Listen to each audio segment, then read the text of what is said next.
இந்த வார்த்தைகளை சிந்திக்க ஒரு கணம் எடுத்துக்கொள்வோம். அன்னாளின் துயரம் மிக ஆழமானது. அதை வார்த்தைகளால் விவரிக்கக்கூட அவருக்கு தெம்பில்லை. நம் வாழ்விலும் மற்றவர்களுக்கு புரியாத நம்மால் விவரிக்க முடியாத மனப்பாரங்கள் இருக்கலாம். அன்னா செய்ததெல்லாம் ஒன்றுதான். அவர் தன் உள்ளத்தை ஆண்டவர் திருமுன் அப்படியே கொட்டினார். சிறிது நேரம் அமைதியாக இருப்போம். கவனியுங்கள், அன்னாளுக்கு குழந்தை பிறந்த பிறகு அவர் முகம் மாறவில்லை. மாறாக ஆண்டவரிடம் தன் பாரத்தை இறக்கி வைத்துவிட்டு குருவின் ஆசி பெற்ற அந்த நொடியே அவர் முகம் பொலிவு பெற்றது. இன்னும் விடை கிடைக்கவில்லையானால் இறைவனிடம் ஒப்படைத்துவிட்டோம் என்ற அந்த நம்பிக்கை அவருக்கு அமைதியை தந்தது. மற்றவர்கள் உங்களை தவறாக புரிந்து கொண்டாலும் உங்கள் இதய துடிப்பை அறிந்த இறைவன் உங்களோடு இருக்கிறார். சிறிது நேரம் அமைதியாக இருப்போம்.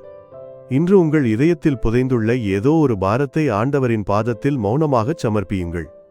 ஆண்டவரே, இதோ என் உள்ளத்தை உம்மிடம் கொட்டுகிறேன், உமது அமைதியால் என்னை நிரப்பும் என்று உருக்கமாக வேண்டிக் கொள்வோம். அன்னாளைப் போலவே நாமும் இன்று நம்பிக்கையோடு நம் கடமைகளை தொடருவோம்.